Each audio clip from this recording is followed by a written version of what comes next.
And hey there, welcome to a new episode of Killer POV. This is Rob Galluzzo from FEARnet and Icons of Fright. Hi, Rob. Oh, hi. Sitting to my left is Elric Kane of Inside Horror. Yep. Hi, Rob. And there's Rebekah. Oh, there she is. To the other left is Rebekah McKendry from Fangoria. And we are not alone. We're not alone. We We're have not. a very special guest. He's a good friend of mine, and we wanted to bring him in right off the bat. Mr. BJ McDonnell. Hi, Rob. Hi, guys. Hi, guys. BJ is in because, he's a Steadicam operator. He's worked on tons of big movies. Including the one I'm seeing right after the show. Yes. I'm leaving the show to do Star Trek. The new Star Trek movie, which I was I really liked, but this is not a This isn't a sci-fi show. So we'll get to that later. Yeah. He's worked on a bunch of the Rob Zombies movies, which is kind of cool. Shot all those. And MacGruber. That's kind of a big deal. MacGruber. Wait a minute, you did MacGruber. I did. I gotta go. Man. sorry. This thing's... But huge horror fan, and he shot the Hatchet movies, and now is making his directorial debut with Hatchet III, which you. I'm really stoked for. So we just, as a horror fan, we just thought we'd bring him in right at the beginning. And as you know, we like to kick off the show with what we've seen this week. I have some exciting stuff I saw, but I want to hear from you guys first. So, Rebekah. Okay, this week I watched Baby Blood. It's singular. What you wrote about. I know what you're going to bring up because I always see them pop up you on always see. FEARnet. You read my articles. Thank you for reading my articles, Rob. You're like the one person. I saw Baby Blood, which is this 90s horror film from France. And it is totally twisted about this woman who thinks that she's pregnant, but it turns out to be a parasite living in her uterus. Nice. And she has to consume blood constantly to keep the parasite alive. And the best part is the parasite talks to her the whole time, but it's kind of like Brain Damage where it's like really snarky, but it's not as funny, jokey. It's more kind of like poignant humor about, what's wrong with society. And in the dubbed version, a satire creature. It is. He's very kind of like dry and almost British. But in the dubbed version that was put out by Anchor Bay a couple of years ago, the belly uterine parasite is played by Gary Oldman. Oh, wow. Awesome. Whoa. Yeah. So that makes it so much cooler. Bring me everyone. Nice. So yeah, that is kind of, the film is gory as all get out. It's just really brutal. There's organs, brains, everything. Plus, she's constantly bathed in blood. When they released it they released a VHS in the 80s here in the US, they cut it immensely because it was so perverse. Like they cut out a lot of the sex scenes because she has sex when she's pregnant and does all types of crazy stuff. So she deserved Gotta it. do it. Yeah. She deserved the punishment. But they cut the heck out of it. So I definitely say go for the DVD, even though it's dubbed. It is Gary Oldman. And then the other thing that I checked out this week, actually last night, at like 4 a.m. when I couldn't get my daughter to go to sleep, I watched Dante's new movie, The Hole, which I hadn't watched up to this point. Did you work on that too? I worked on that too. Are you serious? Yep. Oh my gosh. Wow. That's a weird coincidence. Yeah. I didn't know you worked on that one. I was getting ready to say, yeah, it's really cool. I wouldn't consider it to be like a true horror movie. I'll call it more of like, it's like in the vein of Monster Squad. Yeah. Like I would have loved it when I was 12. Yeah. And it's definitely got some creepy stuff in it. But Joe's the master of that. That's like that's the perfect age group. He can do both, but there's no one better. Like Matinee was such a beautiful film for adults or young people, but it also was perfectly about that age group. Yeah. He's really great. Yeah, and He's good whole with that. 2 cameos that I love. Bruce Dern is in it, Yeah. and Dick Miller. Yeah. He Was plays Bruce the pizza Dern the boy. same one from The Burbs? Was it the same character? It could have been. He was That'd like be awesome. manic and crazy, but no, he wasn't quite the same Did character. you see he just won, speaking of Bruce Dern, he just won Best Actor at Cannes 3 days ago That's in yeah. my for the new news. film by Alexander Payne. Yep, that's in Oh, my news wow. for this Very week. impressive for that. He's, getting a juicy role like that's really Yeah. cool. So, but he's really funny in The Hole. So. Yeah, I like The Hole a lot. I ended up catching it on Netflix Instant a couple of months That's back. where I was watching it last night. Yeah, and it's really cool. I'm bummed because you guys shot it a couple of years ago, right? Well, I did the LA portion. I didn't do because they shot it, I believe, in Canada, and then they brought we had to do a whole exterior of the houses and like the next door neighbor girls' pool and everything was all next door to this house over in Pasadena. Yeah. So we shot about a week of the whole. So I wasn't on the whole thing, just like Star Trek. I wasn't on the whole thing of Star Trek, but I did work on that, which was pretty awesome. Yeah. But yeah, I was only on it for a little bit. It was pretty cool. It was Yeah. great meeting Dante. Like that was just. It's one of those things where you go, this is the guy that I've always kind of wanted to meet or say I've worked with, and it was just kind of one of those geek moments that I had. It was like, this is I think he's so genuinely, cool. like whenever everyone always goes, that guy is one of the nicest guys in He's Hollywood. I super think he's nice. like one of my favorites. Of all the people I've met, I Yeah. think he's just like the coolest, funny, super smart. Yeah, smart, nice, and knows your name when you walk in. He's just a cool guy. Yeah, Landis is all those things too, but we'll never know your name. That's perfect. You could meet Landis 100 times, he'd still walk by you because he just can't remember other people. Yeah. Wow. So, yeah. But if you have preteens and you're looking for a horror movie, or even if you just, are interested to see Joe Dante do his stuff, definitely check out The Hole. It was good. Awesome. Yeah, the one thing I meant to mention was I saw it on Netflix instant, and I was bummed that because it was released a few years ago in 3D overseas, but there's no 3D version here. And when you watch it, if you go back, it is totally shot in 3D. Like you could, I feel bad that there's no 3D version of it here in America, because that's the way it was shot. It was intentionally meant. And there's like one screening here. I was shocked that after I saw it last night, I couldn't believe it didn't do a theatrical, because again, it was in that same vein of Monster Squad, which looked like, from a marketing standpoint, like it would have been totally marketable to kids. Yeah. And, it just was like straight to Netflix. Well, that's what they said. It was like more of a kids film when we went over there and did that. And I was like, is this a horror film, or is this, what kind of movie is this? That jester was creepy as hell. Yeah, that was great. Yeah. Well, his version of kids film is like Gremlins. And you're like, completely. Okay, so or Birds. Yeah. Right. But it was neat, but we did shoot it in 3D. We had 3D cameras and everything, the whole shebang doing that. And I don't know why they don't have a 3D version of it, because they do like the moments where you have the 3D wipes and like the big bugs flying at your face and stuff. It's crazy. Yeah. What about you, Elric? What did you see? I'll be quick. We saw Jumpcut Cafe. We had our Secret 16 thing, and we got to see John Carpenter's Elvis film, for one, the TV movie, which a film print of it, which is kind of rare because there weren't many prints made of it because it was just for TV. And it was it's the only Carpenter film I'd never seen. I think I wasn't alone. I think there's a lot of hardcore, devoted Carpenter fans who's like, shamefully like, oh yeah, I never bothered with that one. It's pretty, it's really entertaining. Yeah, it's pretty radical for him. It is. It's very straight. The way the filmmaking style is pretty straight, but there's still some nice like following shots that reminded me of Halloween. Yeah. And some of the musical cues too, like kind of creepy tones, but also just Kurt Russell was just transformative. Yeah. Like there's multiple times where I forgot I was watching Kurt Russell and I was just like, oh yeah, it's like young Elvis. So that was interesting. It wasn't hard, but beforehand we showed the short film, The Resurrection of Buffalo Bronco Billy, which he claims no one really directed. He kind of claims it was a class project where all of them kind of directed, but he wrote it, and that won the Oscar for Best Short Film that year, which is just hilarious. The film that won an Oscar, for Best Short Film was not directed by anyone. I think that was pretty weird. But so that wasn't really hard. That's kind of a guy imagining himself in the Wild West, but it's a modern short. It's good. It's not that hard to find that on DVD. But the film that's impossible to find on DVD that we showed, and there's only a copy at USC, was called Captain Voyeur, which some people have claimed was kind of like an impetus of some of the ideas for Halloween, some of the voyeurism. And I think stylistically there were quite a few things, but I thought it was a really fun, weird little short. And, I guess if you're in the Southern California region, you should go to USC and ask to watch it, because we won't be screening it again.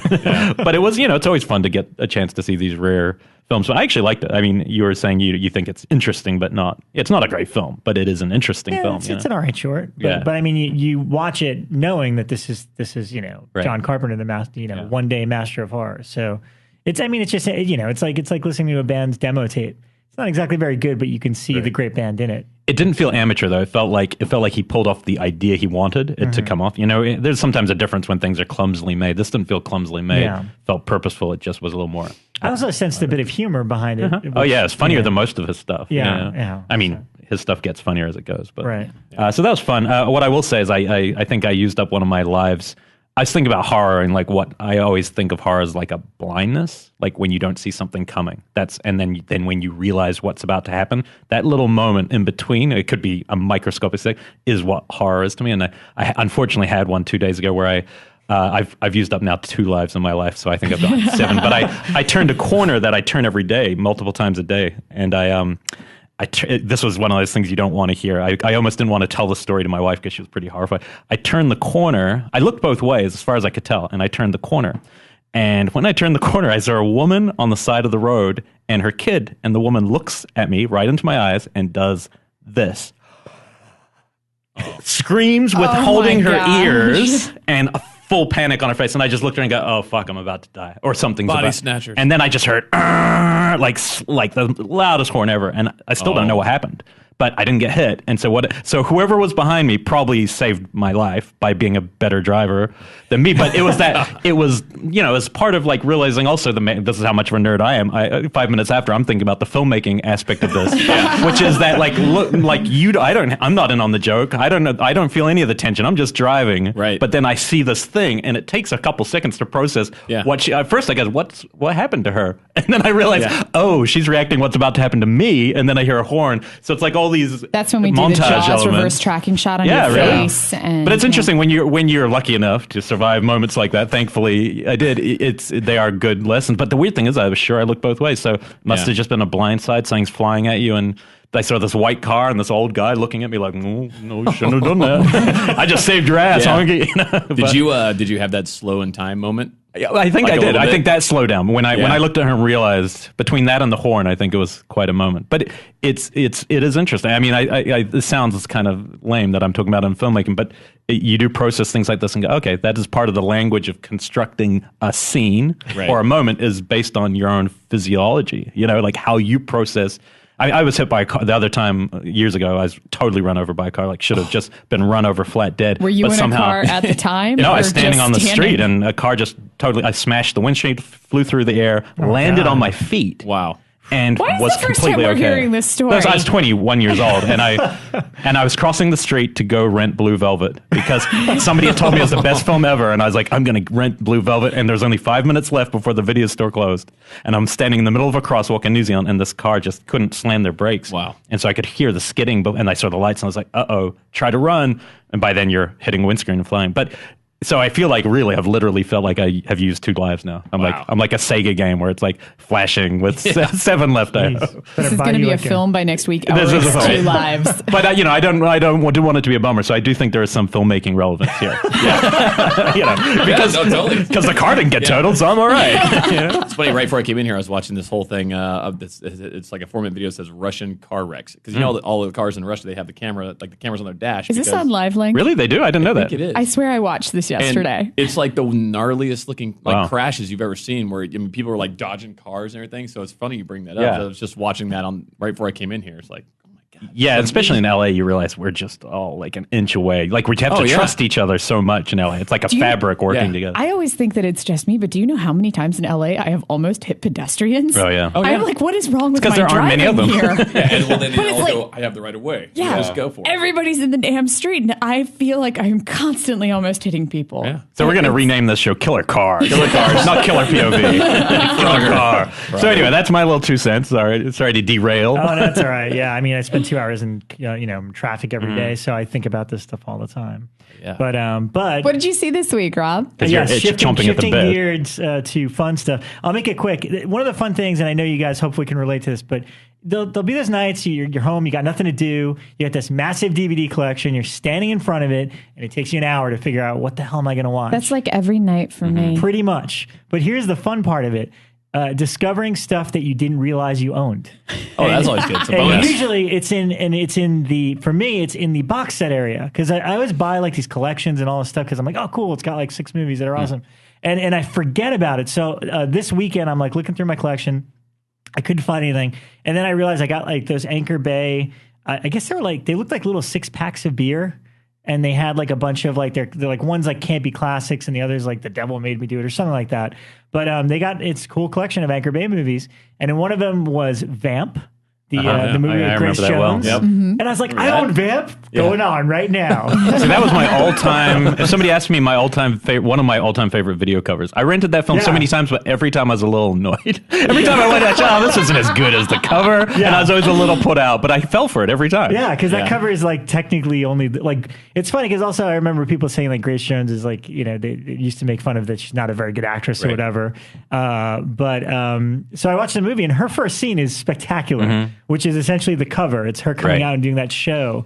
But I guess I never saw the movie, or maybe I saw bits of it because it's really fun. It's got that fun kind of like late 80s, kind of not too serious, but it has some, reminded me kind of a Fright Night a little bit. Right. Kind of had that vibe. I'm sure. To it. Was it before Fright Night? No, it was after, right? I think it was after. I'm sure it was trying to imitate that. It was right after. I actually looked it up after to see.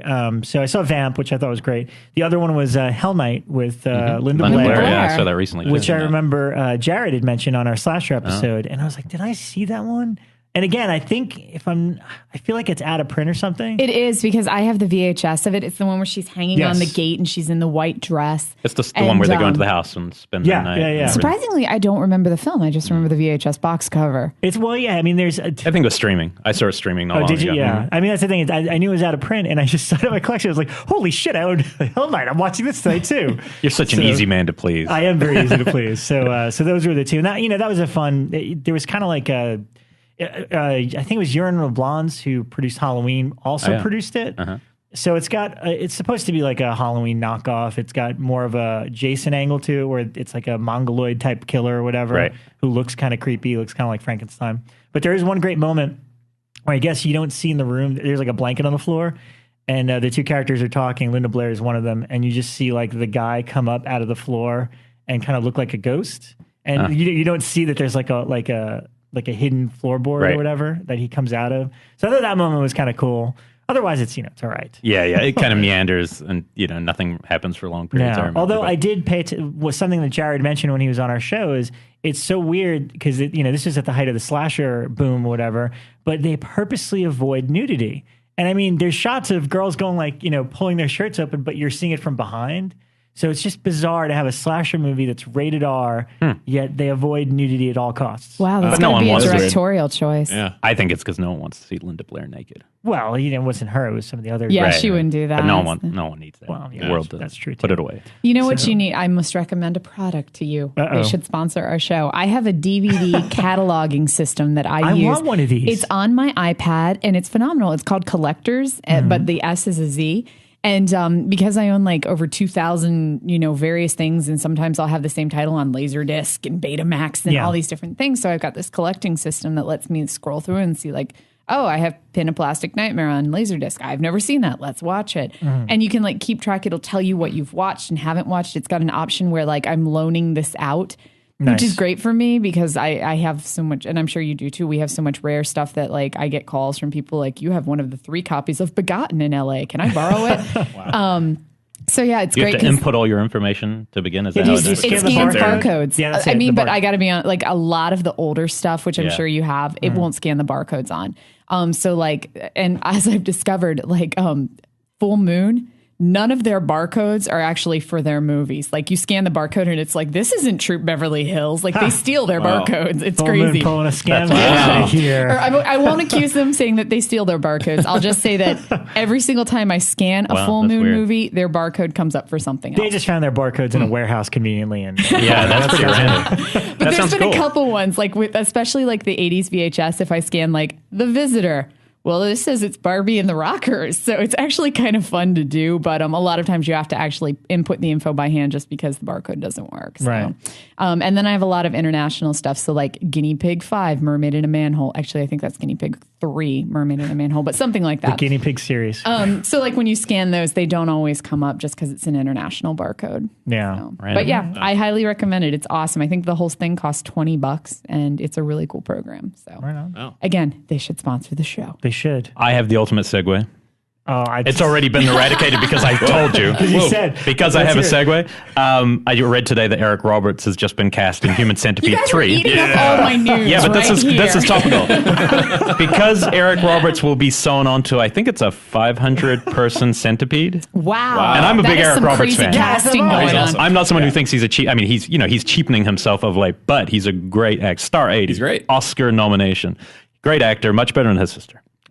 But, well, I agree. Anyway, he's going to be sewn onto someone's ass to mouth. Okay, so that's going to be part 3. I'm assuming it's going to be mega meta because number 2 was so meta. Yes. But number 3, part 3s of films and franchises, we were talking outside before we started, seems to be often the end of a franchise or the transitional film to creating maybe a new style or new kind of route. Like Nightmare on Elm Street's a really good example of that, like taking in a very different direction, and it lasted in that direction. So obviously, our guest tonight has made a part 3, but we'll get to that in particular. But we want to talk about like our favorite part 3s, maybe the weirdest part 3s. The ones that make no sense at all, because there's a lot. Part 3s are weird. Man, I got this. Okay, this is the most excited I've been in a while. What I have to say about Human Centipede is if they're casting 500 people in LA, I want to think be one. The 3 of us need to make sure that we're one. Yeah, well, I've got his email. Believe it, I've got Tom Six's email. We interviewed him on Skype Elric? on an old show I did, and it was really fun. Get on that. Wow. Like to Norway The or wherever he Killer was. POV crew needs to be in that Human Centipede chain. Oh yeah. Well, also Ashlyn Yenny from Number 2. She's shooting a short next week at Jumpcut, so maybe she's going to be in it. We could always. There's a way. I want all 4 of us. I'm getting BJ in there. Let's do another credit. You're slumming Hell, make it 5. Brian, you're going to be so nasty about. Take them back. So yeah, exactly. It looks pretty ghastly, some of the things you have to do in that, but it'll be interesting. But let's start with the ones we love, because I mean, obviously there's some absolute classics that are no brainers, right. So let's start with what are the no brainers that we don't even really need to discuss. Well, BJ, what do you think? Do you have a favorite part 3 of any? Because I know you're a big horror fan and you're a big fan of the franchises. So, well, it's like you already kind of said. Like I loved growing up. I loved Nightmare on Elm Street, and Dream Warriors was like a whole thing when that came out. Was just an amazing jump to what it was. I mean, part 1 was. I love part 1. Yeah, maybe one of the best horror films. Yeah, it's amazing. You know, it's still you watch it nowadays and you're like, it is so creepy. Yeah, it's so wild. And then 2, I was like, I was pretty bummed out when I saw 2. I'm not gonna lie. I was like, oh come on, really? 2 didn't get you hot at all, right? Nope, it's full soft. Full softy. Full softy. I guess you weren't the target audience for that one. Yeah, exactly. Somebody was. But part 3 was just everything I kind of wanted. If you're gonna do something to bring it back, it's like bring these characters and give them these powers, and when they're in their when they're sleeping and they have this stuff to fight Freddy Krueger with, it's amazing. Lightning and chick with switchblades and the big strong guy. It's just like I the loved asthma it. kid with the wizard powers. Yeah. It seems like to do a part 3 well, it seems like it needs a franchise needs a new energy, a new creative person who comes in and says, "Wait a minute, we could go in this route." Chuck Russell was obviously that guy. It also needs Dokken. It does need Dokken. Yeah, it does. But it's true. It's like if you look at all the ones that work, they're all like people who probably energize. Unless you've got a master like say a Romero who's already kind of plotted. His are different because they're not like. It's almost like he plotted out 3 films as a world rather than you make it. Most franchises are, we made 1, it was successful, so that they want us to make a 2nd, then we make a 3rd. Yeah. That's a different kind of thing. So in a way, Romero's, we still call Day of the Dead a trilogy or a 3rd part, but it's a little different, I think. I usually include that in my 3s. And it's a great film. It's an interesting film. Yeah. And just a quick Nightmare story, because again, I agree with BJ completely. I love the original Nightmare on Elm Street. It was kind of my gateway movie into the horror genre through my cousins who forced me to watch it. And then 2 scared me, but because there was just so much weird crap going on in it that I couldn't process as a young kid. And now, the undertones of that movie. You mean Clue Gulliger in a shower? hey. Gotta have Clue. But to me, 3 is probably one of my all-time favorites in terms of the 3s. Yeah. And, one of my favorite parts of it is just kind of Freddy's introduction, the whole opening sequence. You don't see him right away. You hear about him. You see the little girls. And then, like, Patricia Arquette's running, and you just keep seeing his shadow. Like, you just keep missing it until finally in slow motion he comes sliding out. And the funny thing is, I was helping this gentleman at Amoeba last year who, older guy, and we were just chit-chatting about God knows what. And I can't remember what kind of movies he was buying, but somehow horror came up. And then I was like, oh, and I think I, for some odd reason, made a Dream Warriors reference. And he's like, I shot that movie. Oh. And I'm like, what do you mean you shot? He's like, oh, I was the cinematographer. And I'm like, and I told him the whole, That's awesome. I love that opening and the shadows and this and that. And he's like, yeah, that was, that was a fight, but we, that I thought that was the best way to show him for the first time. Yeah. So it leaves some suspense, it's like, and don't just boom, here's the monster, here's Freddy. It's kind of cool when you just build it up a bit. You gotta create that tension. Yeah. And again, I think that franchise would have ended had that not been a reimagination, because that was very close to dying on 2, right? So because for me, 3 was when Freddy was reborn as, I don't want to say a stand-up comedian, but that's kind of what he was, because in 1 and 2 they definitely tried to play him as really scary. Yeah. Right. And then 3 was where he became the let's get high guy, who always had a witty quip right before he killed you. Mm-hmm. And I think that that's really what pushed it, because after 3 you didn't necessarily see him as a monster, but people wanted to be Freddy. Like you wanted to be his friend. You dressed up as Freddy for Halloween and things like that. So true, but which is why Wes is reimagining in which number is that, 4 or 5? You mean Nightmare? New Nightmare. Yeah, New Nightmare was that's why 7. he had to do that at that point because there was nowhere left to go. You drove it into the ground, and well, my argument between 3 and I think 4 is really 3. Yes, they started to introduce that element of the comedy, but I feel like 3, it was more that he was relishing in what he was doing, relishing in the fact that he was evil, and we as an audience started to sort of find that funny. To kind of, disarm how scary it was to us. 4 is the one that really... that's when it got no crazy. turning back. But I mean... And that was the most successful one financially. And, and I don't like it now in retrospect. But 3 is I still kind of take it seriously. The welcome to prime time bitch and all of the different phrases that he says throughout the whole thing. They always that's when for me, he became much more of like self-aware of what he was doing and that the audience was watching him. I love but that it's still evolution. Like, up to 1, 2, and 3, there's still an evolution. He goes from being this really scary character to be kind of funny, and then it devolves again. Like anything, it's done its wave. You know? We could skip over. I mean, we don't have to talk about all the classics because they're pretty. Like Army of Darkness is a no-brainer because, and again, it's a total different. It's a guy who plotted it out in advance and knew where this thing was going, which is very different. What about we've talked about on the show a couple that we really love. Exorcist 3. We all think that's another one on my list. Just a great film. Like we've talked about that one enough probably. That's one I recommend to people when they're like, I need a scary movie. And I was like, you ever seen Exorcist 3? Yeah, it's really good fun. Oh, but aren't the sequels kind of suck? And I'm like, forget the beginning. You do not need Go to know right to anything 3. about 3 the is first awesome. ones. Just watch 3. And then there's ones that really set up what the film becomes, like we're talking about with Nightmare, and Friday 13th Part 3 is clearly, like, in a way the most important in the whole franchise, right? In the sense of, like, it's creating his character, the Jason character, right? It's the one that really defines Jason at the start. Steve Miner. Yeah, I mean, Friday is a weird thing because, like, they did not know what they're doing every movie. Oh, yeah, Those were not plotted. You can tell. That is the most amazing happy accidents of, and not always happy, because there's a couple in there that aren't so happy. But I guess 3 is the most prominent one because of the hockey mask, and they're starting to set up Jason is like, like they're starting to get his look and I guess like what he's going to be like. But I know a lot of people love it, but it's not one of my favorites. Right. I think the 4th one is more in line with my personal taste. Did Zito do the 4th one? I like the Joseph Zito one's the best. Yeah, Steve Miner did 3. Yeah, he did. Yeah. But it is interesting. It definitely set it up. That's the one that, again, it's the reason it continued. Because without that hockey mask at that point in time, let's say they had forgotten that one detail, maybe that killer never would have caught on with the imagination. Yeah. It's because they had the bag and the bag and the bag. It's a fun movie too, but it doesn't. It doesn't do anything to your imagination. I think that's when these successful franchises they get something in your imagination, like it's a hockey mask. Yeah. I also felt like Hollywood was also at that point trying to figure out what they were doing with these movies at the time. And it was kind of like, okay, we have this one really cool movie, and then they go into another one, and then they're like, okay, it's like an evolution of everything. It's just it seemed like they're always trying to figure out where things were going, and that's why you got so many sequels, and you had so many of them. It just felt like they were actually at that time trying to figure it out.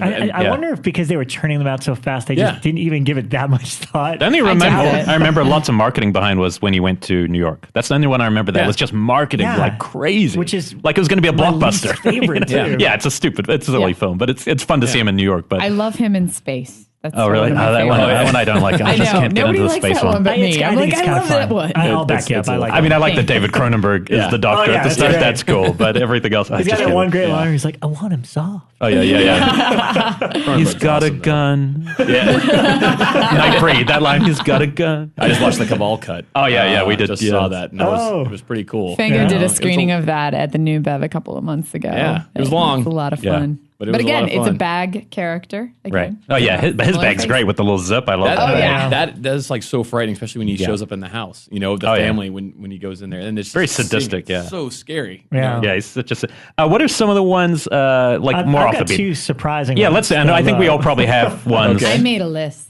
I've got one that's so surprising you might end my reputation today on the show. Excellent. That's how surprising it is. Let's do it. Because I think it's not a very popular one. Leprechaun 3 No, already? it's not like a bad movie, but... I would actually respect him if it was Leprechaun 3. No, it's not Leprechaun 3. Is that Back in the Hood again? It's not Ghoulies 3. Ghoulies Go to College? No, it's not that. Ghoulies Go to College. It's not Ghoulies Go to College.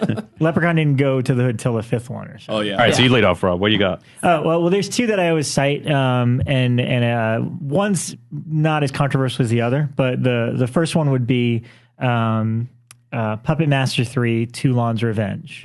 which, the full moon movies, hit or miss, they have a charm to them. And the cool thing about the first two Puppet Masters was like, all right, cool, there's cool little killer dolls and that's that.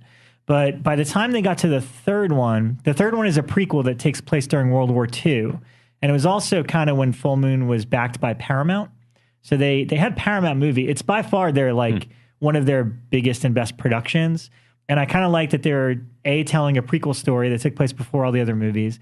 And B, they reverted it to make it like the puppets versus the Nazis. It's like, you make the Nazis the bad guys. Who can't get behind? But that was the introduction of Tunneler, wasn't it? No, Tunneler was in 2. The new puppet in 3 was Six Shooter. Six Shooter, which is a little cowboy dude with the 6 arms. Yeah, but I love Puppet Master 3, Toulon's Revenge. And then they tried to stick in continuity with the sequels, but quite frankly, none of them, at least production-wise and just from a story, 3 is the most straightforward. And I often recommend it because you don't really need to see any of the other ones. It kind of totally works on its own as its own movie. I have to watch that later tonight, actually. Yeah, man. Yeah, I haven't watched a Puppet Master movie in forever. No, I haven't either. Probably since the 3's first. the one to go straight to. What I think number that's are the they best on one. now? Like 11, 12? About 11, I think. Yeah. I think they did 10 last year. Yeah. Evil Puppet Bong or something they're up to, right? Puppet Bong. They're all smoking. Separate series. Franchise. With Charles Band, And my controversial choice, and I stand by it, Scanners 3, The Takeover. Oh, really? See, I have seen it. never seen that. It's my favorite Scanners movie. I like it better than Cronenberg. You're going to show it at Jumpcut on VHS, right? I want to do that, although Scream Factory, God bless him, is putting out 2 and 3. There's 5 Scanner movies. This is a franchise I'm fascinated by. So they made one. Really? I've only seen 1 and 2. Just wait. So there's the first Scanners, which Cronenberg did. There's 2, which is, I think, The New Order, which is all right. I like 3 because I just was at the right age to see it. And 3 is essentially about a brother and sister, Scanners, and the brother accidentally kills his best friend in the opening using his power and then goes into seclusion to become a monk. And then later, his sister starts experimenting with this thing that's supposed to like contain the scanner power, and it makes her go totally crazy and start gathering up other scanners to take over the world. So the monk brother has to come back to fight her. So essentially, it's X-Men if every X-Men's power was to blow each other's heads up. Huh. Wow. That's how I describe it. It's just like a bunch of people that blow people's heads fighting each other. Yeah. So it's silly, it's fun. I've heard the name of the lead girl who plays the sister, but she's a super hot foreign chick. I think it's the only movie she's ever done, and she's a model. And it's pretty awesome. I like it. All right. Just to give quick credit, my buddy Mike C., who I created Icons of Fright with back in 2004, we both share a love of just weird, odd movies. And the first time we were out in LA, we were at a party, and somebody was doing something near a window, which references the beginning of Scanners 3. And I think I actually did a line from Scanners 3, and Mike got it. He's like, that's why I created a site with you. Nice. Because you could quote Scanners 3, and I know exactly what you're talking about. Wow. So I love love Scanners that's one 3. on the list. Wow, this is going to be like a good show for new titles that some of us haven't made it to that one. I haven't got to that one. I saw the first one. Yeah. Well, the ones that I have, some of them are well known and some of them are a little off. Psycho 3, I think I talked about last show. Yeah, we all did, just because I've got a thing with nuns for starters. But even still, I just think that one's a really fun reboot. Return of the Living Dead 3. That was the one. Brian Yesna did that one. Yeah, that's the one where the girl, the hot girl, was constantly stabbing herself with stuff. Yeah. So I remember really, really liking that when it came out. I watched it again recently, and it doesn't really hold up as well. But when I was younger and watched it, I loved it. It's like a love story. Yeah, it was because she was like a zombie, but she didn't want to bite her boyfriend, so she was stabbing herself with corkscrews. Yeah. And then by the end, it just looked like she was really punk with a lot of piercings. All emo. So it was totally kicked butt. So she was a Hot Topic girl before Hot Topic. Yeah. Exactly. She predated it. Yeah. That's it. Yep. And then I've also got, and this is by far one of my faves, Hellraiser 3, Hell on Earth. I remember you loved that one. Yeah, I remember. No, she always loved that. Yeah. Set at the Club. I love that one. CD Cinebite? The CD Cinebite, exactly. There was a few moments that took me out. She's got her documentary camera crew, and they turn the camera guy, and he's got the camera in his eye. Mm-hmm. Yeah, I love that one. And it had also Pinhead's backstory, right? It had or he played, the actor who played Pinhead also played the I thought that was captain. in 2. That's in 2 because 2's the one with Leviathan. Okay. For some reason, I thought. See, I love 2. 2 is one of my favorite sequels. But see tattoo on right leg. That's from Hellraiser earrings on too. So deal. Yeah. But yeah, so I love Part 3, Hell on Earth. I thought that one was great. And then, of course, Amityville Part 3. Oh, really? I know. That's the one that's Bold kind of my choice. controversial one. That's the one with Meg Ryan and the girl who later plays Aunt Becky on Full House. Nice. And I like that one because I think it's actually a little scary. There's parts of it. It's the one that they did in 3D. So there's parts of it where are very kind of spectacle based where, we're just throwing things at the camera for the sake of it. But at the same time, there's a lot of creepy stuff in it. It's the scenes where the girl who plays Aunt Becky, I have no idea what her name is. She actually dies midway through the movie, but she still is walking around the house soaking wet because she dies in a boating accident. And they're playing with a Ouija board and they find this big pit in the basement. And I actually think that one's pretty creepy. I haven't seen it in forever. But I remember seeing that and actually liking that one. Yeah, and Meg Ryan, you can it's weird because you see it and you can actually look at Meg Ryan and say she's kind of like the standout of the movie. Like everybody else is just kind of acting in a horror film. Right. And she's actually got like a weird spark to it that you see where she's actually bringing something else to it. It's weird to look at it and think she's going to actually become like the rom-com girl later. Oh, yeah. So. I love that, watching old movies and spotting that one person that becomes like super famous. Jennifer Aniston. And, yeah, no, it's, and Kevin Bacon, right? Yeah. Friday 13th. Oh, yeah. We can't, with this show cannot go any further. I can't believe we haven't talked about this yet. It horrifies and disgusts me that we are this far into a show and Halloween 3 has not been mentioned. It's on my list. Okay, the reason I want to mention, this isn't, it isn't my favorite 3, but it's the most absolutely confounding film in the history of cinema. Like, really, if people ask me what's the craziest thing that ever happened in cinema, I'd say Howling 3. Yeah, it's not Howling 3, sorry, Halloween 3. Halloween 3. Halloween, not Halloween 3. Howling 3, the marsupials. Yeah, that's on my list It's a whole too. different type of crazy. But I mean, in terms, I remember being a kid and renting it and being just so absolutely sad and disappointed and disillusioned about movies and heartbroken and upset and hated it. And now I watch it and think it's the best, most fun, crazy little movie ever made. It had such a neat look to it also. Yeah. There was a time in the 80s where films had this weird look to it. And I think Amityville 3 had that same kind of thing. There's a really odd look. And I don't know if it was like a film stock or whatever they used, but it's really odd. I just remember totally getting creeped out about the whole Silver Shamrock. And the masks are great. Bug head, kid melting his head or whatever. I searched for years to make that a ringtone, the Silver Shamrock theme song, and I could not find it anywhere. That was like my dream ringtone. Let me ask you this, time. though. Do you know, I remember reading that it wasn't the intention. The intention was to carry on Michael in that film. And what happened that changed that at the last minute? There's something that happened. Short version is, from what I understand, is that was always the intention of John Carpenter and Deborah Hill, that they wanted every Halloween movie to be a completely different Halloween horror movie. More like Trick or Treat or something going into that but world. every year have a different story. However, because the first one was so successful, all the producers and investors in the first one were like, well, we're making Halloween 2 and we want it to have Michael Myers. So we're making it with or without you. And I think the deal was, if you come back and do Halloween 2 and do one with Michael Myers, we'll let you do your anthology type movie that you want to do next year. And that's why so it was a trade-off. And in fact, even Tommy Lee Wallace, who directed... He's amazing. He's a great director. He directed 3. I like his work. He was supposed to direct 2. Halloween 2, and he turned it down because he's like, I don't want to do the Michael Myers one. I want to do the other story that we wanted to do.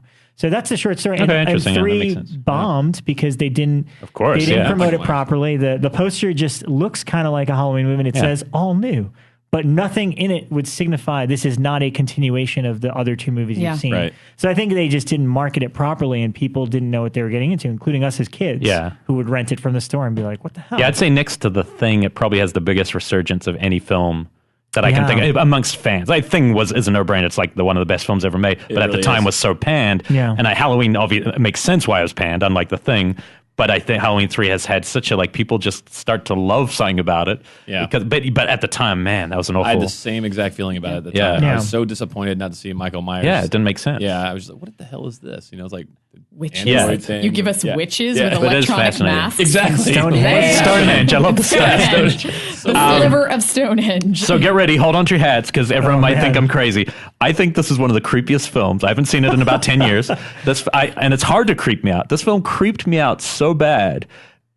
Poltergeist 3. Yes. Oh my gosh. I think Poltergeist 3 is the one in the tower. It's one in the tower. At Kane petrified me in that. Kane and 2 is scary, but in Kane and 3 just scared the living crap out of me. And something about Gary Sherman's a really good director. And his other films are great. And I think in 3, obviously, he had a lot of problems in the shoot and, pneumonia and losing the lead actress at the end. But that was towards the end. But there's something about that film. And now, look, if I watch it now, I might feel very differently. But thinking when we brought up this topic, I thought to myself, I actually think the number 3 that affected me the most was seeing Poltergeist 3 for some reason. Yeah. I know that sounds crazy. There were some really scary scenes in that. Yeah, though, like when with she's mirrors touching and the stuff. mirror and it grabs her. Or there's a scene where she's looking into the pond in the parking garage and it pulls her in. Yeah. And I remember one scene where the teenage girl's making out with her boyfriend and he like grabs her face and rips it off. Yeah, no, there's some great effects. Yeah.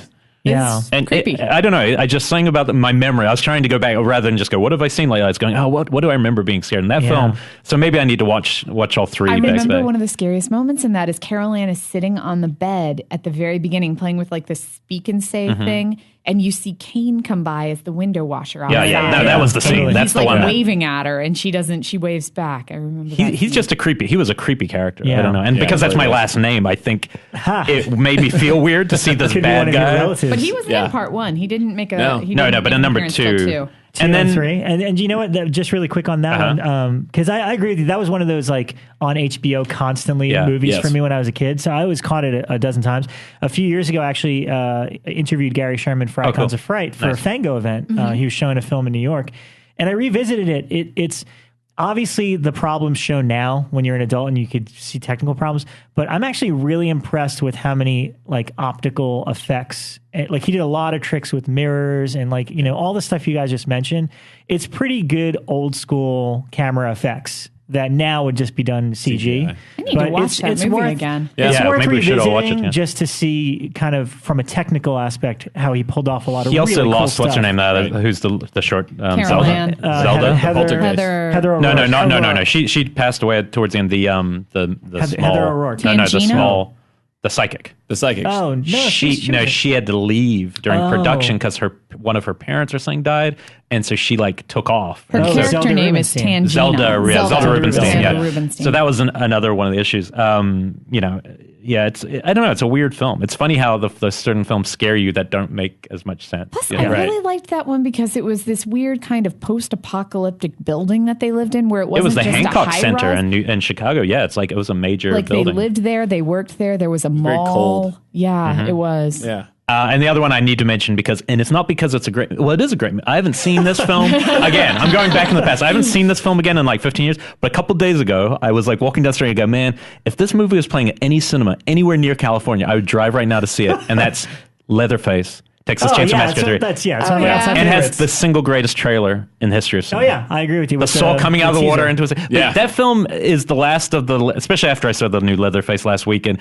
That was the last one where it was still part of that world. The last film. And it was That's the just one before rough. he put on makeup, right? Yeah, it was an ugly movie. It's a rough movie, great. and actually, to be honest, that movie reminds me more than any other film of the franchise that you direct. For some reason, something about that movie reminds me of kind of the world and tone, and even the look of the Hatchet films. Strangely enough, but I really want to see that film. I'd love to see that on screen. Like, I don't want to watch it on DVD right now. I want to go to a movie theater and watch Leatherface. Yeah. You know, but there's a lot of bad ones too. And before we're at the end of this conversation, let's see, what are some of the ones that you most were disappointed by? Like, you go to the cinema, you've seen 2 movies, and then you're like, oh, Scream 3, really? Scream 3. That was one of those where Child's Play 3.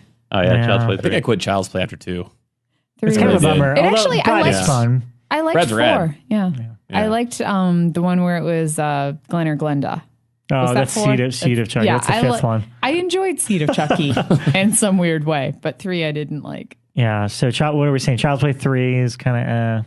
I'm trying to think of which Slumber ones Party Massacre 3 for me, because I'm a big fan of that whole. Because number 2 is so batshit crazy and funny, even though it's not a good movie, it's a fun movie. And then number 3 was just the most boring routine, like just giving somebody a film to make a film. Yeah. Just. I mean, it's not a great Was franchise. Howling 3 the Australian one? Yeah, it's That was the really most strange. feels. Yeah. I think that's the most WTF series film I've ever I seen. have it. I own it on VHS if anybody really wants to yeah. borrow it. So. I own all those stupid movies. 2 I don't and know 3 why. is weird. It'd be fun to watch all of those back to back in a cinema. Like, imagine how they're so different. Like, Howling 1 is such good. Howling 1's awesome. And then 2 is like Sybil Danning and crazy S&M gear. Your sister is a werewolf. Christopher Lee throwing around lines like that. You're like, whoa, crazy rock numbers. Yeah. And then suddenly you're in Australia with Marcel. I don't even know where 4 goes. I can't even. I get them all confused. I do own them all though. What's the last one they did? What's the last Howling? They did a remake, They made a Reborn. recent one called Reborn, which is more of a sequel. Looked than a really remake. cheesy. Is that the one where they ended it like at a prom? or something. I swear to God, I saw that a couple nights couple nights ago, or there was like a dance. And maybe you're watching Teen Wolf, the TV show. No.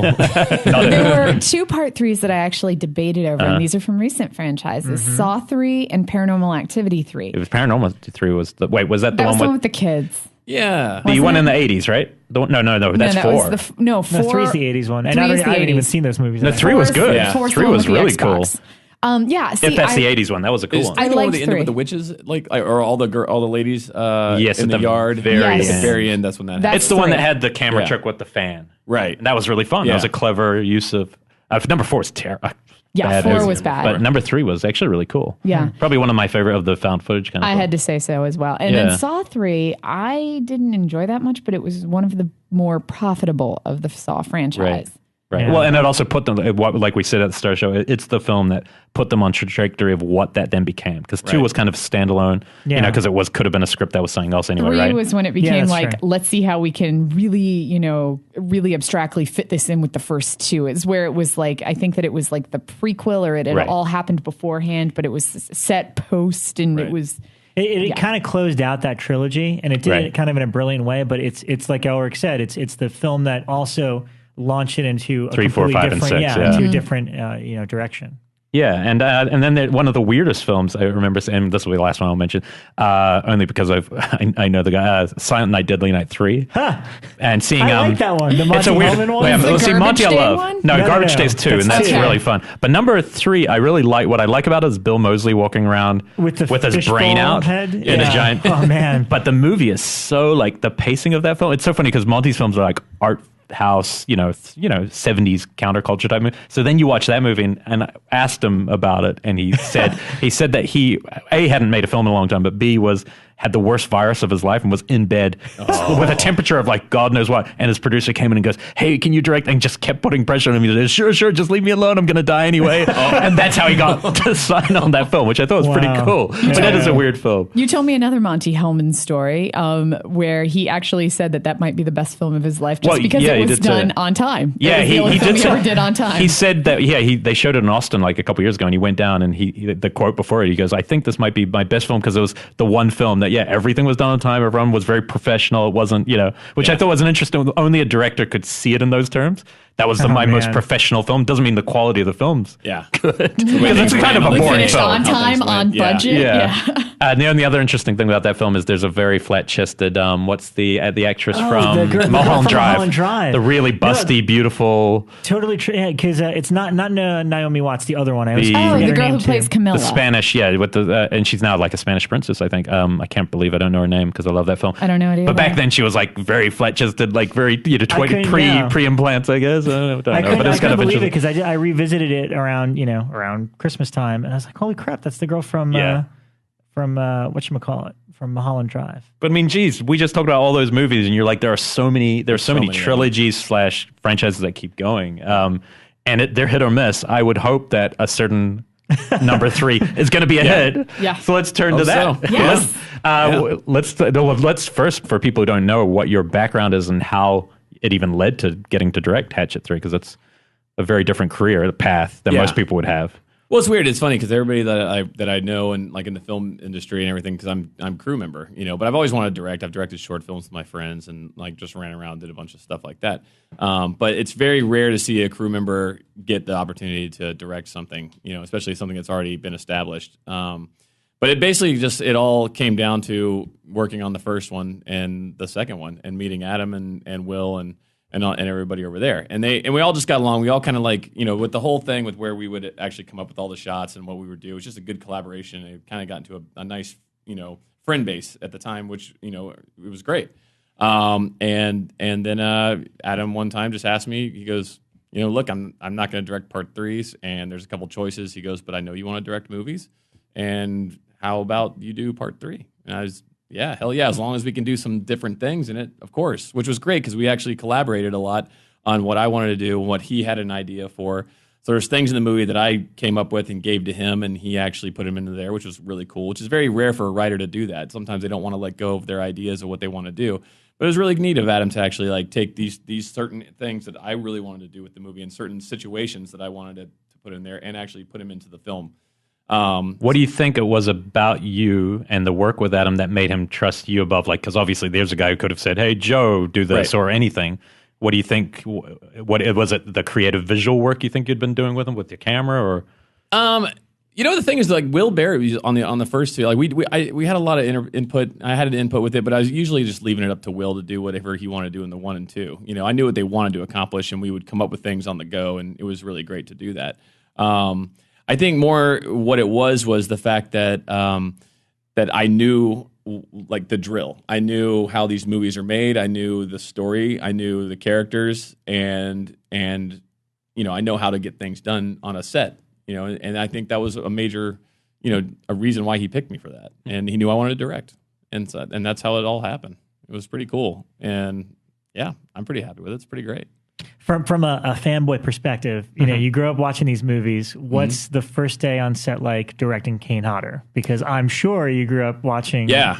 I found that picture of me and him at a convention like 25 years ago. Yeah. So it's like weird to like, think, oh, and now I get to host a panel with him. It's just like bizarre. So what was that like for you? Like the first day getting to kind of direct somebody like that you grew up watching? Luckily, I knew Kane from Devil's Rejects. Oh, that's right. Yeah. And because Kane was the stunt coordinator on that, and Kane found out that I loved the fact that I knew that he could puke on command. I mean, he can puke on command. It's amazing. Really? Yeah. Did you make him do it? We'll see. But it was hilarious because we got to be buddies on that show without even knowing that Hatchet was ever even going to happen, anything like that. And he would come running. Like, there was one time I'll never forget that I went to the restroom and I opened the door, and he was running full speed at me, puking, because he knew I'd get the biggest kick out of it, and I thought it was great. And then we worked on Hatchet. I love that image. It was amazing. It's amazing. But he would do it all the time. But he would hide around trees and just be like, Oh my gosh, I am such a sympathy puker. That would have been horrible for me. It was amazing. But it's really funny when he does it, But he'll be like, watch this, Or he would come up and be like, hey, you think I should scare this person and puke? Yeah. What a skill. What a skill to have. But I've heard he's a major practical joker, right? Everyone I've ever met who's worked with him has told me. Oh, him and the vomiting. It's hilarious. It's fantastic.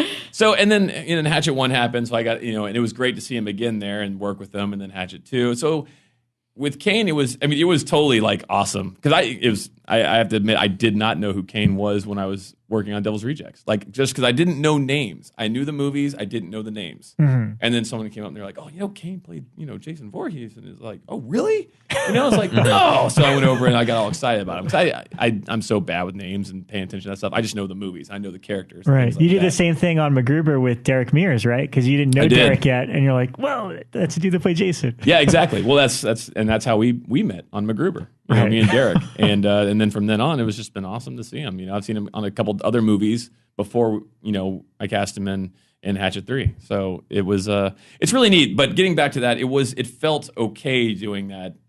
It felt like it was just like, hey, buddy, it was kind of like being with your friends to direct something and just go, look, we're going to do this. It's going to be cool. So that helped a lot. I can't imagine actually going into a set where I didn't know anybody for the first time directing. Like now I know what it feels like to be there directing actors, and and I'm also used to it from just working as a cameraman, because I'm doing it all the time anyways. I'm always the guy that's in communication, usually between the actors and the DP or the director if they need to go to somebody. So I've gotten comfortable with that. But I will say that I was nervous as hell on the first night. I was just like, I thought I was so well prepared and everything, but as soon as like the crew showed up and I saw the trucks and we had been rehearsing and things, I got on there and I was like, okay, all right. And I just knew, I was like, I just got to get really confident and just go and just do it. And it was great. Out of all the film, because you've had such a long list of films you've worked on, out of all the films you'd worked on previously and all the directors you'd worked with, is there one in particular you learned the most about directing from to prepare yourself? I mean, besides Adam, obviously, for that particular franchise, but I always say, and some people will be mad at me for saying it, but Rob Zombie. No doubt, the guy is truly passionate about movie making. What's he like on set? He's awesome. Really? He's fantastic. I mean, I love Rob. He's great to work with. He's super, cool, but he definitely knows what he wants. And the cool thing about Rob is with working with other directors, people just go with a certain pattern. They're like, okay, we're going to do this shot here, and then we got to get close up. Rob is so visual with things, and it kind of was great to like learn from him to kind of break out of the mold of your traditional movie making styles, where he had a real vision of what he wanted to do, and we can't cross this line, that will mess up continuity. No, you can cross that line, but you got to just do it wisely and make sure you make the right choices so it does work. Probably because he came from a different world. He wasn't just ingrained in film. He had come from music and visual thinking. Yeah, it's cool. But only that's like I know some people probably think, oh, Rob, he's a musician, so what does he know about movies? I mean, the guy can talk movies like you wouldn't believe. He knows his he knows his movies. Yeah, I mean, there's that Quentin Tarantino quote, I didn't go to film school, I went to films. And I think that's what I always picture as Rob Zombie. Yeah. I mean, he's seen everything, and you can learn just as much by doing that as you can by like studying in a book, about the 180 rule. Yeah, and so, I mean, it's like, and I told Rob every time we worked, I'm like, I really, really, embrace any time we get to work together, and it's just because I learned so much from working with you, and I didn't get to do all of Lords of Salem because I was doing Jack Reacher, but I did come back and do the reshoots with Rob, and it was just a whole different style of filmmaking, because usually it's the handheld vibe and things like that, but then we got in there and he had it changed up, him and Brandon Trost, the DP, who is great. So it's just interesting because he can go to different styles. I have a geek timeout right now because I need to ask, you worked on Jack Reacher, which means I have to ask you, did you shoot any of Werner Herzog? All of it. Because I shot the whole movie. He's just my favorite human being. So I love even in that film, he just, let's make it messy now so this won't get messy later. The guy had a knife when I was, It's so funny. That was the most genius casting, but the problem with it is, for people who don't know him, it must have been amazing. But those who do know him, it's just almost comical because it's Werner Herzog. I thought that was so cool. Yeah, I worked with him on a movie called The Grand. It was like a documentary. Him playing the crazy German. Yeah. That was hilarious. That's the one where he had to kill a bunny before each cart. Okay, he's a good actor. He's fun. He's a fun actor to watch. Yeah. But it's cool because when he's on set, actually, he doesn't go to a trailer. Werner will sit next to the camera and he'll watch everything you do. You think that someone that has been doing this for so long is I know it. I know what's going on. No, he will sit by the cameras. He'll watch how people are doing different things, and it's like he's learning or taking in different things of like how other people are doing things for himself. It's like he's still learning, even though he's Werner Herzog. Oh yeah, that's awesome. How you have to be, right? Like you have to. He's my pipe dream for this show. Yeah, it would be. No, I mean, he's the best Q&A I ever went to was a Werner Herzog documentary, and it ends because his documentaries always have something that's not necessarily real in it. He reenacts things, and then somebody puts their hand up and goes, well, that one scene in your film, I'm pretty sure that never happened, and just you hear this clap, and he goes, well done, sir, you just got an A in your accountancy exam, well done, I'm sure your mother's proud of you, but this is cinema, and if you want to be an accountant, why don't you go off and you just got an A, sir, and that's a good impersonation, and just went at the guy, and the guy was like, I feel so bad, and Werner doesn't care because he's looking for a deeper kind of truth rather than just what is real, right? And I found that fascinating about filmmaking because it's the same with narrative and documentary, But he has made a horror film, Nosferatu, with Klaus Kinski. All his films have something just off and weird. They scare me kind of in general. So it was good casting though for that. I mean, just his voice alone is just kind of creepy. If you don't know who he is, it was cool. Just the way he talks and things, it's just it was really good for Chris to cast him. Yeah, it was fun. That was an original move for sure. Yeah, I loved it. Why don't we talk about Danielle Harris, because I really liked. She was on our show a couple weeks ago. She was, but I really liked her in number 2. I actually think was one of the best things I've seen her do because it was just a little more unrelenting. Once she's in there going for it, I'm assuming number 3, it's going to really push it even further. I mean, her character, like I wanted to really have Danielle really kind of go back to where she was in 1. And so many things have happened to her character throughout what's been going on. I mean, she hasn't slept for seriously like 2 days, right? Because this is just the films go from night to night. How many years has she aged in real life? That's rough. So, I mean, she kind of gets like her character. I mean, I don't want to spoil too much, but she's kind of like, family's been killed. She just saw a whole nother group of people get completely wiped out, and she just, blew off Crowley's face. And so she's kind of gotten more into a quieter mode and just kind of back to the old Mary Beth character, which some people still love Tamara more, but I like Danielle. I think she's Danielle's awesome. She's really good. Yeah. I mean, can you talk a little bit about, for us, it's like the bread and butter is the kills and stuff. So how was it kind of like orchestrating that part of the movie? Because, I mean, is that obviously being as important as it is it kind of, I don't want to say like kills come first and then story, but Right. But did you structure the story around a lot of these set pieces that you and Adam kind of came up with first? Well, Adam had a basic idea of what he wanted to do with the story, and then we would get together, and it was me, Adam, and Robert Pendergraft, and we would get together and talk about what we could do, and we had Robert there basically to make sure that we could do these things. Right. So, the first meeting we knew what the story was, and then we had kind of figured out what I wanted to do with it, and then second meeting we were basically just all right, here's this set piece I would like to do. Can we do this kill? Can we do that kill? Robert, yeah, sure. Or no way in hell we're going to be able to pull that off. And we just came up with ideas with the story as it evolved. Just making sure we could still do it. Making sure that we could actually accomplish these things in the amount of time that we do it. Some people don't realize that a movie like Hatchet 3, movies get made in some movies get 60 days to do it. Some movies get 40 days, and we had 16 days in New Orleans and I would say 4.5 here in LA in just a small space. So, it's just in the amount of time you have to do these things, you have to make sure you have the time to do them all. You can't do these huge things and especially the time we shot it, because we had 8 hours of night. That's it. A usual shooting day, we have 12 hours. But we and you weren't summer. just in the swamp either, which makes it even harder because you're in prison. I saw it in the trailer. Yep. There's prison stuff. So having multiple location obviously slows everything up too. So it definitely does. But the swamp slowed things down. Because it would rain on us, and when the lightning hits, you have to shut all the generators down. You can't have lights. It was a very brutal shoot to make. It's definitely the hardest one we ever did.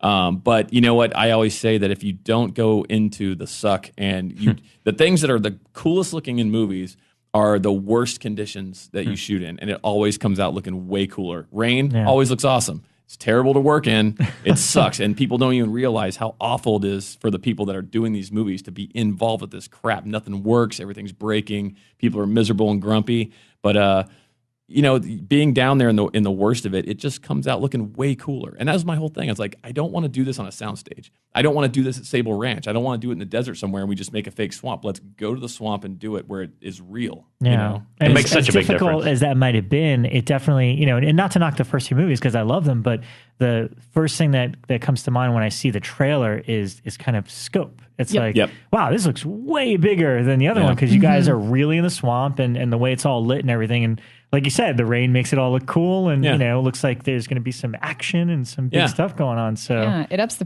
production value so much just to have the on-set location. It totally does. Yeah. You got to do it for real. It just looks cooler, and it's just, like in the amount of time we did have to shoot this movie, I think we accomplished quite a bit that a lot of people couldn't. But that was with proper planning, with like me and my girlfriend, we were in New Orleans for 2 weeks, and she helped me like tremendously. Just her and I in a hotel room. She found the boats. She found the hotel rooms that we got a good rate at. She found our trucks. She was like my rock there, trying just to get that side of things prepared while I was dealing with storyboards and trying to like figure out the actors and what we were going to do and how we were going to accomplish these certain shots. It was tough, but you got to plan. One of the nice things about number 2 is how the legend of Crowley, I felt like, was advanced hugely in the second in terms of like telling us the backstory and the repetition. Does number 3 continue without telling us what it is? Does it really expand that at all, or is it mostly just happen like in the present tense of the action? It doesn't really go backstory. It doesn't. It basically is just the continuation of what had just happened. There is a little backstory element to it. And you'll see some characters that are involved with the legend also. But it's definitely not like here's another flashback. Right. We're not.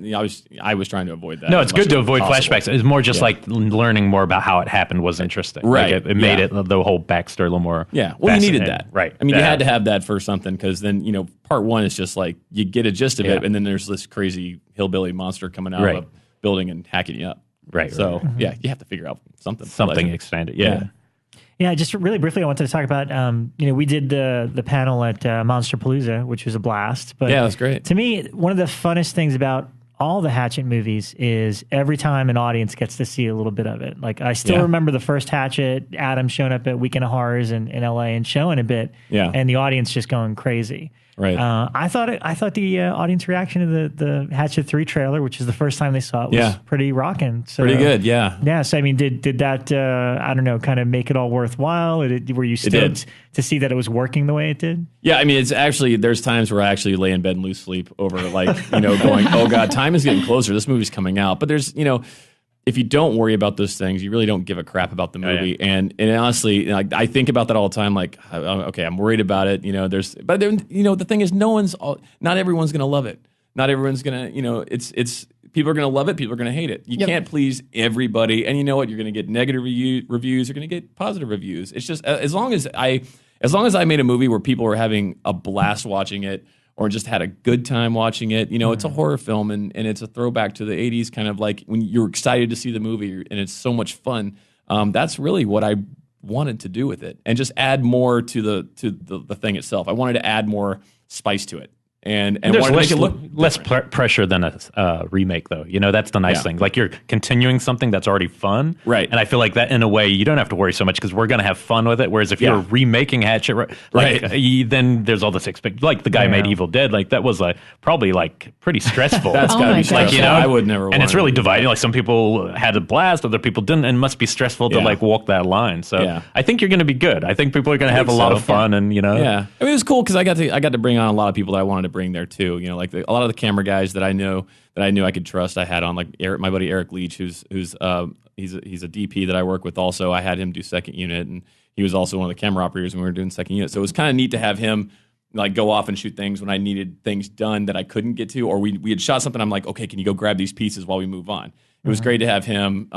And my girlfriend, she did the makeup. She did the beauty makeup and some of the blood stuff. She was great. And some of the cast members also who I brought down there, Jason Trost, he did the FP. I don't know if you guys have seen that movie. It's hilarious. I have, actually. I know Ron Trost well. I've worked with him quite a bit. I love Ron. Yes. Yeah, and I was just working with Ron. Yeah, he was on MacGruber, wasn't he? He was on MacGruber, and I just wrapped a movie called Townies that he was the special effects guy on, and so was Brandon. Brandon was the cinematographer, his son. Very cool. I have played with flamethrowers with Ron before. That sounds like Ron Trost, definitely. He's fun. Yeah, but like Sean Whalen and Diane Goldner. Yeah, Diane. Diane's just awesome. Did you cast Carolyn? Is it Carolyn Williams who played Stretch in Texas Chainsaw? Caroline came up to Riley at a convention and was basically, from what I understand, she was really wanting to do a Hatchet film. Cool. And so we were like, okay. She was great in number 2. Yeah, she was really fun. And what about Zach Galligan? We got to mention that. I gave a list of people that we should cast, and there was a person that, there was one person that we were actually thinking about having play his character, but then it was just like, where is Zach Galligan? And I had him right there on my list. I said, hey, Adam, why don't we get the guy from Gremlins?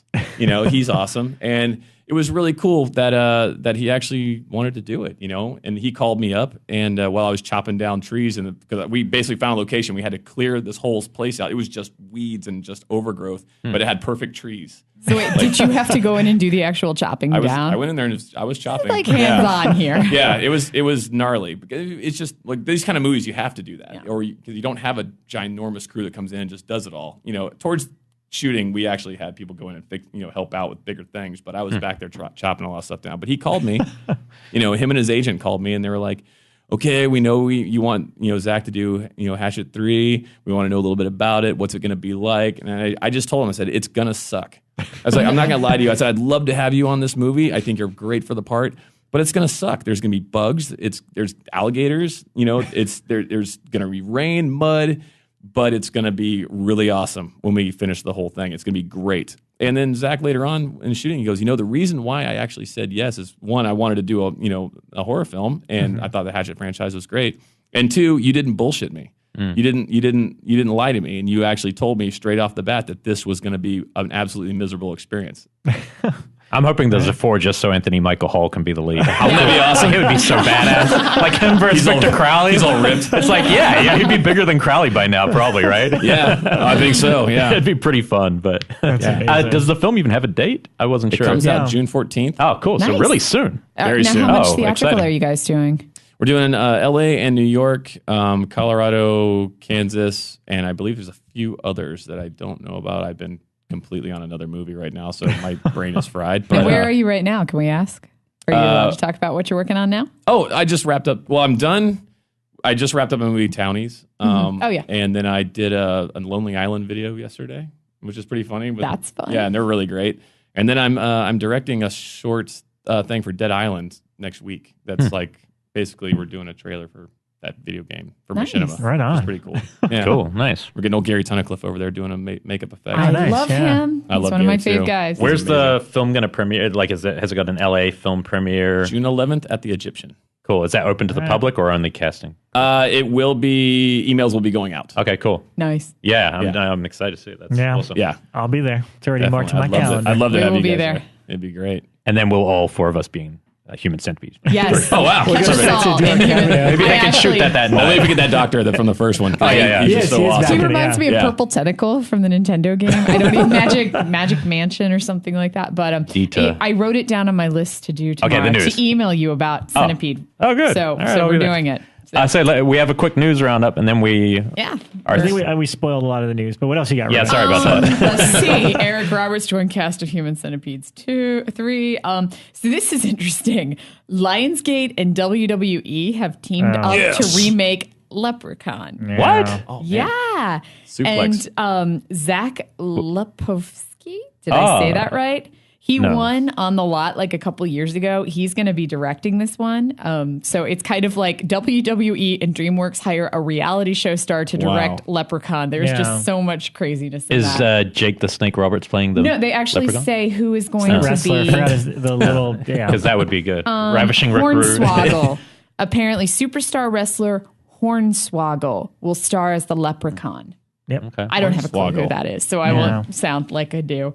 And then we got news from Cannes, Jim Jarmusch's film, which I'm it pretty looks really excited awesome. to see. Yeah, Vampire film. Only Lovers Left. It stars Tilda Swinton, and it's two vampires named Adam and Eve. And apparently, it's much more about the boredom of staying alive Yeah, forever, which is pretty funny. than That's pretty actually being good. a vampire. So Yeah, which works for his filmmaking. it's very Jarmusch. Yeah, very slow. And, Yeah, so I'm pretty excited to see that. Also from Cannes, Jim Mickles, We Are What We Are. I loved the remake. original, Yeah, so I I love can't that wait film to see too. the remake. So that one's coming up soon. And then we've been getting really, really bad reviews of Takashi Miike's Shield of Straw, which isn't quite a horror film. It's more of like a gangster film, but apparently it's been pretty bad. yeah, but he makes 17 films a year. I know, exactly. So you're allowed to have one bad You don't one. know. It's like, I just had 16 other good ones. I And interviewed him once, and it was the weirdest interview of my entire life. go So, watch Visitor Q, and then you'll see why. Because that's he one of the wore strangest movies I've ever He seen. wore a red leather suit like Eddie Murphy in Raw. Oh, He wore nice. that. He chain smoked the entire time, and at the end we get to take a picture with him, and so I'm all happy and excited, have my arm around him because it's Takashi Miike, and I'm so excited. And then I look at the picture when we get back to the office, and he just looks so upset and angry, nice. just glaring at me like, "Who is this devil woman?" And I'm just so perky in it. So that's my Takashi That's Miike awesome. story. He does make a lot of movies. Seriously, look at that filmography. It's crazy. Yes, I hope somewhere he still has that Eddie Murphy raw jumpsuit. Nice. It's rocking. So let's see. We also got news this week that Roger Corman is creating a YouTube channel called Corman's Drive-In. Julie Corman is doing it. It's a subscription-based thing, but all 400 Corman films are going up on it. Wow. So, Wow. yeah. He also tweeted a week ago, and I had to, I don't usually respond to people like when they tweet, but he was like, "What do you guys think? I'm seriously considering making a new film called Mermantula." Oh, yeah. and he's like, "Tell me what you think honestly." And I just I'm trying to. I said it's not as good as Mermanaconda. I thought Mermanaconda was better. He's done his dash with Piranacondas.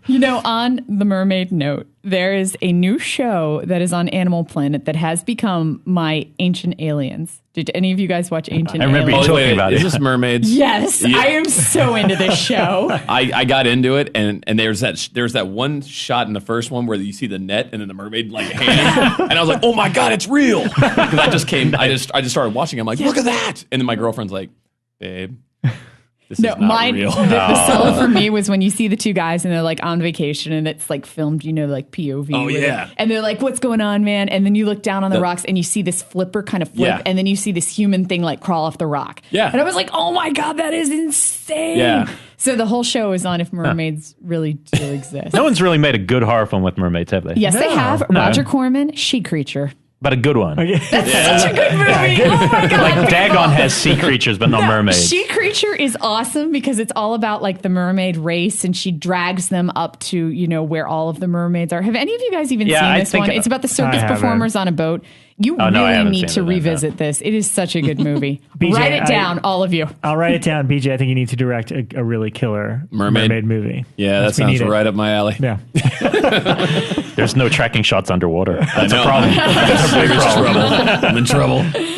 Actually, I know that there's this huge movie coming out from China that I got to see kind of a cut copy of last year called Empire of the Deep.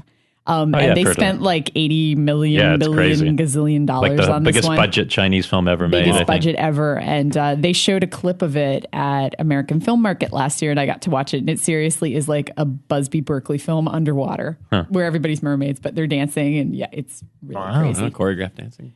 No, and there's also scenes where like they have, and it's so sad if they spend this much money on the scene that all of the giant monsters are CG'd badly. So they're like riding around on like 10-foot seahorses, badly CG'd, and yeah, pretty crazy. So you can't have a second child, but you can have a giant budget underwater movie. Awesome. Exactly. Hashtag China. There you go. So Empires of the Deep should be coming soon. And then the last thing that I had this week was Scott Derrickson announced that Community star Joe McHale, also from The Soup, is going to be starring in his next film, Beware the Night. So weird. Nice. That's all I got this week. I don't know what to say to that. That just seems strange. I'm just excited that Scott Derrickson is doing it. Yeah. He's a good filmmaker. That's good enough for me. Oh, plus we do have The Purge coming up next weekend. Oh, I can't wait June. Yeah, that looks interesting. 7th, yeah. Yeah, I'm cool. kind of excited about that one. Yeah, me too. Looks a little cool. Ethan Hawke does some good horror every occasionally. Yeah. It's fun, yeah. I like Sinister. Sinister's really cool. Yeah, it was definitely the best directed film that year. I'll tell you that much. Like, I hadn't seen a better put together movie than that. That opening shot. Yeah, was like that instantly got me. I was like, oh wow, that's really gnarly. That's so brutal. Yeah, the masks in The Purge are what's doing it for me when I see the trailer. It's kind of like the masks from The Strangers, but they up the ante. Except then they have Your Neck So Close, and it's like I want to see that one. Yeah, first but you know what? They're I know they look on first glance kind of similar, but they're not. Okay. I actually was nervous about The Purge because like one of my biggest fears is home invasion, and I don't know if I can handle. You've talked about that before. I don't know if I can handle another home like I get anxious just seeing the trailer. Like I can't sit through this movie. invading your home this week. But I know you are because your family's away, so I'm going to come watch a movie. I expect that. But a bunch of clips went live today online.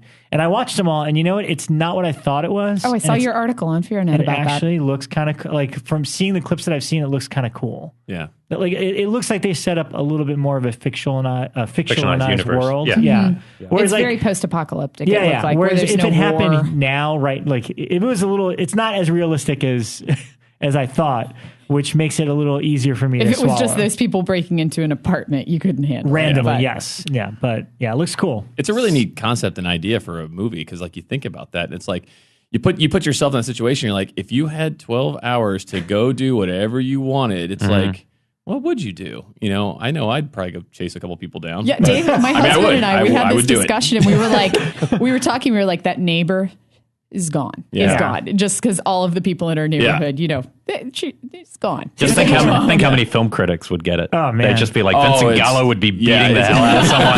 Be like, I don't care if you're dead, Ebert, I'm going to beat your grave. I mean, they could go on with this thing. It's like, that's just a really, like, the concept of that is just so like, what would you do? Yeah. But it looks that's like interesting. Would you hide out, or would you go out into that world and just be like, oh, I'm going to take care of this mofo. It's over. But it looks like at the same time, like Ethan Hawke, this is just from the clips that were posted today, like they're set up, they obviously had this really high-tech setup where these like metal walls came down over their house and everything, which means that, obviously the people who live through are people with money who can afford the luxuries of the home security system. So then it becomes like the poor hunting the rich, and I'm anxious to see how this plays cool. out. That's fun. The rich hunting the poor, because one of the clips today looked like a very wealthy person, knocking on their door saying, "Come on, we need to purge." Yep. So I feel like that's kind of interesting. And then I just from the clips I saw the discussion with the daughter, like, "Dad, you need to purge. You have so much rage." And then him saying, like, "We have no rage, daughter." So okay, creepy. It's right there. It's this is a cool scenario. Well, they're also the best films for